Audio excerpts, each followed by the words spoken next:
토트넘과 콘테 감독이 결국 상호 합의하에 결별하게 되었다는 소식입니다.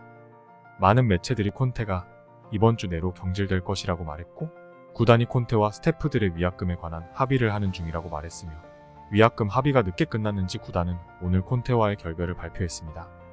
콘테는 지난 인터뷰에서 자신의 선수들을 비난하며 논란이 되었죠. 특정 선수를 지목한 것이 아니라 선수들의 전체적인 문제를 언급하였고, 일부 선수들은 콘테가 떠나길 원한다는 말이 나오기도 했습니다.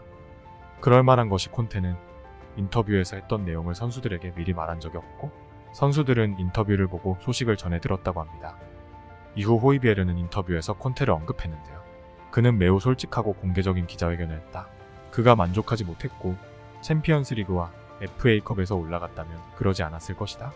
하지만 난 그가 선수들을 판단하기 전에 그가 어떻게 느끼는지에 대해 설명을 해야 한다고 생각한다라며, 콘테가 선수들한테 직접 말을 하지 않은 것에 불만이 있는 듯 보였고, 콘테가 기자회견에서 무엇을 할지 선수들이 알고 있었냐는 기자의 질문에 그는 기자회견에서 했던 말을 우리에게 하지 않았다고 말하며, 콘테의 돌발 행동을 선수들도 전혀 예상하지 못했던 것으로 보입니다.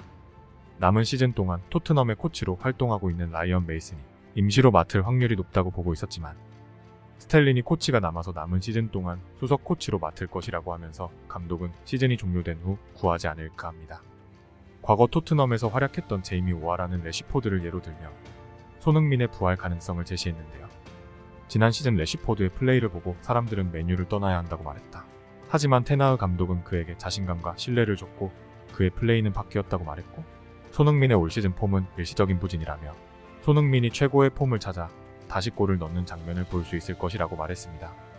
손흥민은 첫 시즌을 제외하고는 한 번도 두 자릿수 득점을 놓친 적이 없었고, 전 시즌에는 득점 왕까지 기록하면서 아시아를 대표하는 선수로 떠올랐지만, 이번 시즌에는 부상으로 초반부터 좋지 않은 시작을 했고, 점점 다른 선수와의 호흡이나 전술에 잘 맞지 않는 모습이 보였습니다. 특히 페리시치와 같이 출전할 때는 동선이 겹치며 잘 맞지 않았고 서로 말다툼을 하는 장면도 있었죠. 에버튼과의 경기 전까지 기간이 좀 남아있지만 쉽지 않은 경기가 될 것 같네요. 오늘 영상 여기서 마치겠습니다. 시청해주셔서 감사합니다.